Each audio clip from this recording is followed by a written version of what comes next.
केतन अग्रवाल अगर लोहागढ़ किले से गिरकर बच भी जाता तो सिया ने प्लान बी बना रखा था। पुलिस जांच में नए नए खुलासे हो रहे हैं। पुलिस ने जब सिया के मां बाप से भी पूछताछ की तो उन्होंने कहा कि ये तो हमारी लाडली बेटी थी। साथ ही अब केतन अग्रवाल का केस कोई और नहीं बल्कि 26/11 का कसाब का केस लड़ने वाले उज्जवल निकम, अब ये केस हैंड ओवर उन्हें किया गया है। मुख्यमंत्री देवेंद्र फडणवीस केतन अग्रवाल की परिवार की मुलाकात के बाद ये फैसला लिया गया। तो ये वीडियो में सब कुछ आपको मैं बताऊंगी विस्तार से। नमस्कार, आप देख रहे हैं न्यूज़ 18 का डिजिटल प्लेटफॉर्म। मैं हूं आपके साथ श्रुति श्रीवास्तव। सिया गोयल किसी भी कीमत पर केतन अग्रवाल से शादी नहीं करना चाहती थी। इसी वजह से उसने चेतन चौधरी के साथ मिलकर कई योजनाओं पर विचार किया था। जांच में सामने आया कि दोनों ने केतन को रास्ते से हटाने के अलग अलग तरीकों पर चर्चा की थी। दरअसल पुणे के चर्चित केतन अग्रवाल हत्याकांड की जांच में रोज नए खुलासे हो रहे हैं। पुलिस सूत्रों के मुताबिक मुख्य आरोपी सिया गोयल और उसके कथित प्रेमी चेतन चौधरी ने सिर्फ लोहागढ़ किले से धक्का देकर हत्या की साजिश ही नहीं रची थी, बल्कि अगर केतन उस धक्के में बच जाता तब के लिए भी एक दूसरा प्लान तैयार किया गया था और वो था प्लान बी। पुलिस सूत्रों के अनुसार सिया किसी भी कीमत पर केतन अग्रवाल से शादी नहीं करना चाहती थी और इसी वजह से उसने चेतन चौधरी के साथ मिलकर कई योजनाओं पर विचार किया था। जांच में सामने आया कि दोनों ने केतन को रास्ते से हटाने के अलग अलग तरीकों पर चर्चा की थी। सूत्रों का यह भी दावा है कि केतन को सड़क हादसों का शिकार बनाने या उसे जहर देकर मारने जैसे विकल्पों पर भी विचार किया गया था। हालांकि इन तरीकों में पकड़े जाने पर खतरा ज्यादा होने के कारण आखिरकार लोहागढ़ किले से धक्का देकर हत्या करने की योजना को अंजाम देने का फैसला लिया गया। जांच में सामने आया कि अगर केतन गहरी खाई में गिरने के बाद भी जिंदा बच जाता तब भी सिया ने उससे पीछा छुड़ाने की रणनीति बना रखी थी। पुलिस सूत्रों के मुताबिक सिया को उम्मीद थी कि इतनी ऊंचाई से गिरने के बाद केतन गंभीर रूप से घायल या स्थायी रूप से दिव्यांग हो सकता है। ऐसी स्थिति में वह इसी आधार पर शादी तोड़ने का फैसला लेती और परिवार के सामने इसे वजह बनाती। वहीं यह भी बताया गया कि सूत्रों को सिया को यह भी अंदाजा था कि अगर वह सीधे चेतन चौधरी से शादी की बात करती तो परिवार इसके लिए तैयार नहीं होता। बताया यह जा रहा है कि उसने कथित तौर पर यह योजना बनाई थी कि पहले केतन से छुटकारा पाया जाए और फिर कुछ वर्षों बाद मौका देकर चेतन से शादी की जाए। जांच एजेंसियां इस एंगल की भी पड़ताल कर रही हैं कि दोनों आरोपियों ने हत्या से पहले कितनी विस्तार से पूरी साजिश तैयार की थी और उसमें किन किन विकल्पों पर चर्चा हुई थी। फिलहाल सिया गोयल और चेतन चौधरी दोनों पुलिस की गिरफ्त में है। जांच एजेंसियां उनसे लगातार पूछताछ कर रही हैं। पुलिस डिजिटल सबूत, कॉल रिकॉर्ड, चैट और अन्य साक्ष्यों के आधार पर पूरे घटनाक्रम की कड़ियां जुटाने में जुटी हुई है। वहीं अधिकारियों का मानना है कि पूछताछ के दरमियान मामले में अभी भी और भी ज़्यादा अहम खुलासे हो सकते हैं। पुलिस रविवार यानी कि आज सुबह उन दोनों को लोहागढ़ फोर्ट लेकर पहुंची, जहां उन्होंने केतन हत्याकांड की कड़ियां जोड़ने के लिए पूरे क्राइम सीन को रिक्रिएट कराया। केतन अग्रवाल हत्याकांड में मुख्य आरोपी सिया गोयल के पिता प्रवीण गोयल और मां पूजा गोयल से शनिवार के 27 जून को पुलिस ने लंबी पूछताछ भी की थी। शुक्रवार को जिनसे पूछताछ की गई थी उसमें सिया के भाई साहिल गोयल भी मौजूद है। सुबह करीब 11:15 पर लोनावला ग्रामीण पुलिस गोयल परिवार से मामले से जुड़े विभिन्न सवालों के जवाब ले रही थी और 11 घंटे से अधिक समय बीत जाने के बाद भी पूछताछ जारी रही।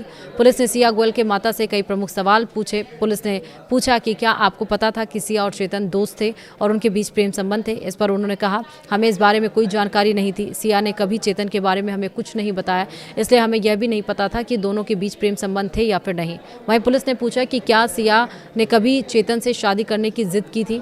इसके जवाब में उन्होंने कहा, नहीं, सिया ने कभी यह नहीं कहा कि वह चेतन नाम के लड़के से शादी करना चाहती थी। पुलिस ने यह भी पूछा कि क्या केतन अग्रवाल से शादी सिया की सहमति से तय हुई थी, जिस पर माता पिता ने कहा कि केतन का रिश्ता मित्तल परिवार की ओर से आया था। हमने पहले सिया को केतन के बारे में बताया और उसकी तस्वीर भी दिखाई। उन्होंने आगे बताया कि उसकी सहमति लेने के बाद ही अग्रवाल परिवार से आगे बात हुई।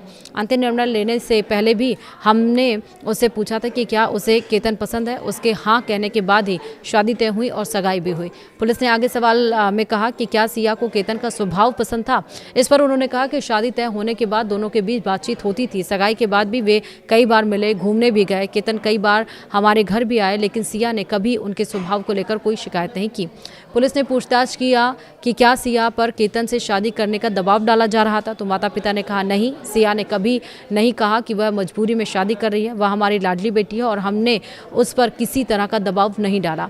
अगले सवाल में पुलिस ने पूछा कि क्या आपको पता नहीं था कि शादी तय होने के बाद भी सिया लगातार चेतन से मिलती थी, जिसे उन्होंने खारिज करते हुए कहा कि हमें इसकी बिल्कुल भी जानकारी नहीं थी। फिर कहा गया कि क्या आपको यह भी नहीं पता था कि साहिल और चेतन दोस्त हैं? तो परिजनों ने कहा साहिल ने खुद बताया है कि चेतन उसका दोस्त है, दोनों क्रिकेट खेलने के दरमियान एक ही मैदान पर मिलते थे। साहिल के कई दोस्त हैं, चेतन उनमें से एक हो सकता है, लेकिन हमने दोनों को कभी साथ नहीं देखा। पुलिस ने आखिर में पूछा कि क्या आपको केतन की हत्या की साजिश के बारे में कोई जानकारी थी? इस सवाल के जवाब में सिया के परिजनों ने कहा हमें आज भी विश्वास नहीं हो रहा है कि सिया ऐसा कुछ कर सकती है। केतन अक्सर हमारे घर आते थे, सिया के साथ बाहर भी जाते थे, हमने दोनों को हमेशा हंसते खेलते देखा है, इसलिए हमारे मन में कभी यह शक नहीं आया कि ऐसी कोई साजिश रची जा रही है। तो वहीं ये भी पूछा गया, जब सिया से पूछा गया कि आखिरकार तुमने चेतन से क्यों अब मैं बात कर रही हूँ सिया से, जब पुलिस पूछताछ करती थी कि आखिरकार तुमने केतन का क्यों मर्डर किया, सिया ने कहा क्योंकि वो पैच लगाता था, वो मुझे लुक्स में अच्छा नहीं लगता था और वो साफ बोल भी नहीं पाता था, वो हकलाता था, इसलिए मैंने उसका मर्डर किया। Police was shocked. पुलिस कही कि इतनी मामूली बात पे तो कोई हत्या नहीं कर सकता है। फिर पुलिस ने कहा कि जब अगर तुम्हें हत्या करनी थी तो तुम इससे अच्छा था कि तुम शादी से इनकार कर देती। उसने कहा कि मुझे शादी से इनकार करने से ज़्यादा आसान लगा केतन को मौत के रास्ते से हटाना, यानी कि केतन को कम मर्डर करना। अब फिलहाल जैसा मैंने आपको बताया कि इस केस में अब परिवार जो है वो देवेंद्र फडणवीस से, मुख्यमंत्री से मिला था और मुख्यमंत्री से मिलने के बाद से ये फैसला लिया गया कि अब देश के जाने माने वकील 26/11 के कसाब का केस लड़ने वाले, जो कि राज्यसभा सांसद भी हैं और सरकारी वकील की भूमिका में कई बार सरकार की तरफ से पक्ष रख चुके हैं, उज्ज्वल निकम को ये केस अब हैंड ओवर किया गया है। लेकिन अभी भी मेरा एक सवाल है कि इसके पहले आपने सोनम रघुवंशी को देखा, इसके पहले आपने मुस्कान को देखा, दोनों ने अपनी पतियों को मारा, बुरी तरीके से मारा, किसी ने काट कर नीले ड्रम में भेज दिया, किसी ने मेघालय के पहाड़ी से अपने पति को फेंक दिया नीचे। और इन सब के बीच में एक चीज़ कॉमन है कि पति पत्नी और वो की एंट्री। इन दोनों ही केस में तफ्तीश हुई, तलाशी हुई, मीडिया में चला, लोगों ने बात किया, खूब हल्ला गुल्ला, जेल हुई और आज वो सब बेल पर हैं। तो अब लोगों के जहन में ये सवाल उठने लगे हैं, तो क्या अब न्याय जो है, जो जस्टिस है, जो न्याय प्रक्रिया है, क्या वो सिया गोयल के साथ भी ऐसा करेगा? क्योंकि सिया के वकील ने साफ कहा कि कोई सीसीटीवी फुटेज नहीं है, कोई रिकॉर्डिंग नहीं है और कोई गवाह देने के लिए वहाँ पर जो मौजूद था, कोई भी वो गवाह देने के लिए वहाँ पर कोर्ट में तैयार नहीं है। तो बिना साक्ष्य के आधार पर कोर्ट क्या करेगा? क्या जो मीडियाज़ में बातें बताई जा रही हैं, जो केतन के माँ बाप कह रहे हैं, जो सिया के माँ बाप कह रहे हैं, जो लोग बातें कर रहे हैं, क्या उन बातों को साक्ष्य मानकर जो कोर्ट है वो उसको काउंट करेगी? और क्या इस बार कोर्ट इस तरह कोई नज़ीर पेश करेगी कि आने वाले दिनों में कोई भी महिला इस तरह का काम ना कर पाए, इस तरह की घटना को अंजाम ना दे पाए? एक नज़ीर क्या कोर्ट पेश करेगी, देखना होगा। या फिर ऐसा ही होगा कि बातें होंगी, कुछ दिन ये चर्चा का विषय रहेगा, कोर्ट की प्रोसीडिंग होगी, फिर हो सकता है जेल हो या मे भी हो सकता है जेल ना भी हो और उसके बाद सिया फिर छूट जाएगी, जैसे कि मुस्कान और सोनम छूट चुकी हैं। फिलहाल वीडियो में इतना ही। नमस्कार।